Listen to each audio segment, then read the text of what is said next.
In the summer of 1987, one of the most infamous railroad preservation tragedies became a nightmare turned reality with the scrapping of Grand Trunk Western 5629 in Metra's former Rock Island Blue Island Yard. It has since become one of the most infamous stories in U.S. railroad history, especially in the 1980s, a decade better remembered for the deregulation and recovery of America's railroads. Like any disaster, 5629's demise was caused by a chain of critical events from multiple different people and companies. But for the almost 4 decades since it happened, there has also been one bit of this story that gets more attention than probably the rest of it. And that is, who was really to blame for this? Was Metra really responsible? Well, as it turns out, thanks to the efforts of people like History in the Dark and Thunderbolt 1000 Siren Productions, it isn't quite what most sources or memes may paint it to be. And now, my time has come to help these 2 YouTubers in particular dig out the real truth to the internet.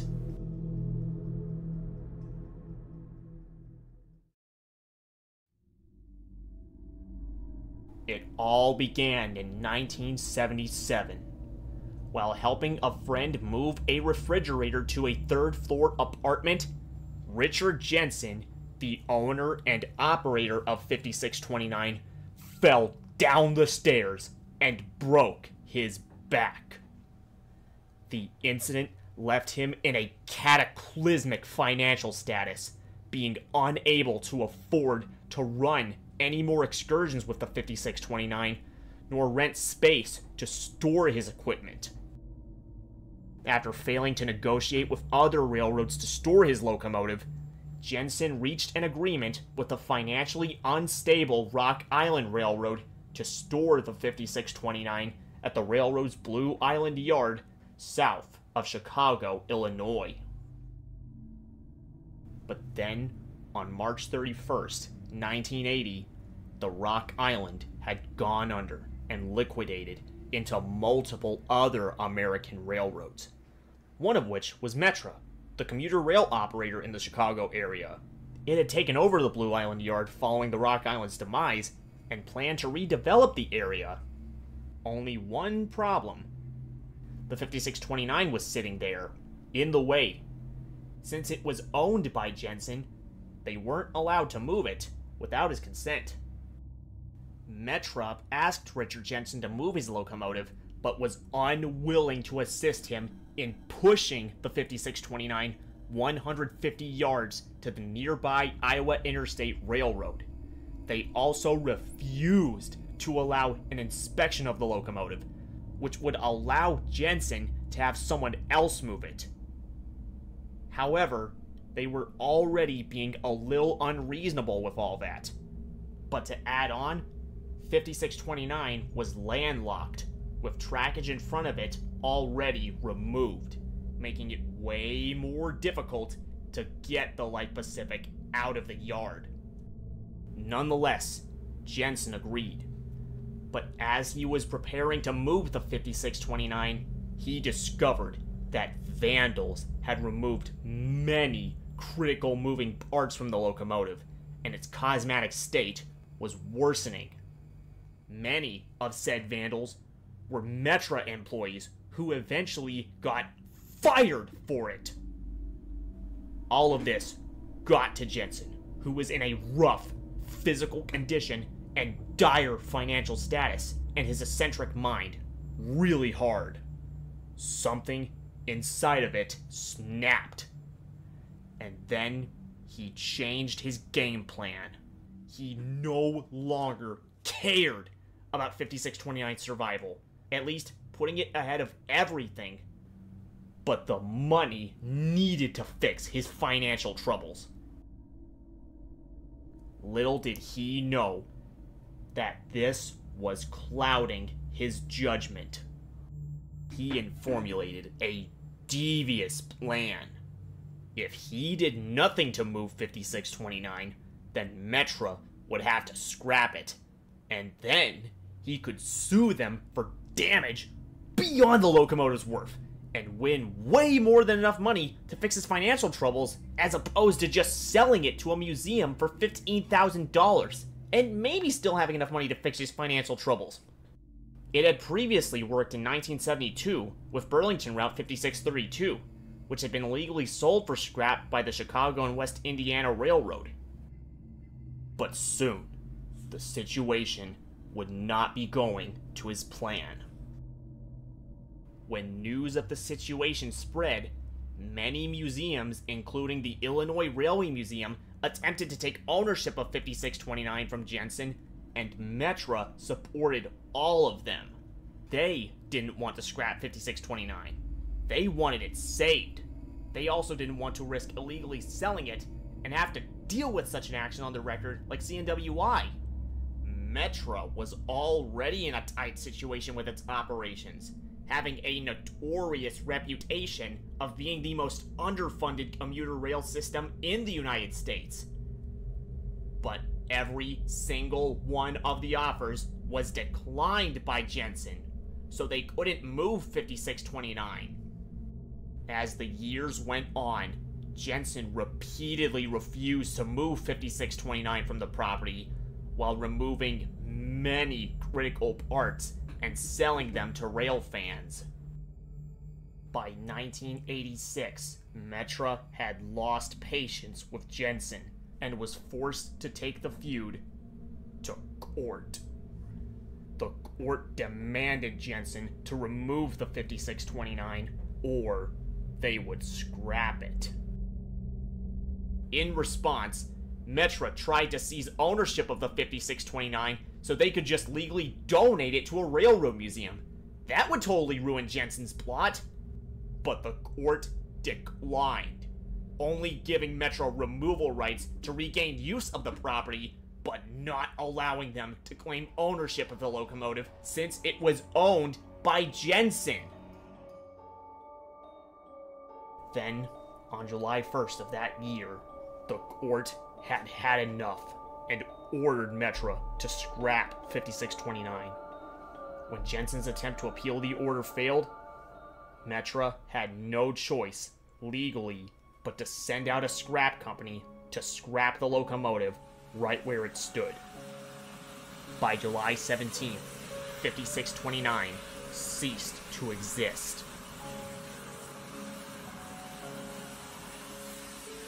Railfans flocked into the area to watch in disbelief as the once preserved steam locomotive was cut up, piece by piece. All because Jensen cared more about winning as much money out of a lawsuit than saving his locomotive and possibly getting up to $15,000 from its selling. To make things worse, Railfans had grown in enough numbers that Metra police had to shoo them off the property, confiscating many of their film rolls in the process. Hence why images of this event are so few in number. Jensen then proceeded to sue Metra like planned, but to no surprise, he lost the suit, with the court telling him to shut his mouth and gave him nothing for his terribly conceived plan to fix his financial troubles. All he had managed to do was destroy the very steam locomotive he had saved from being cut up by the Grand Trunk Western.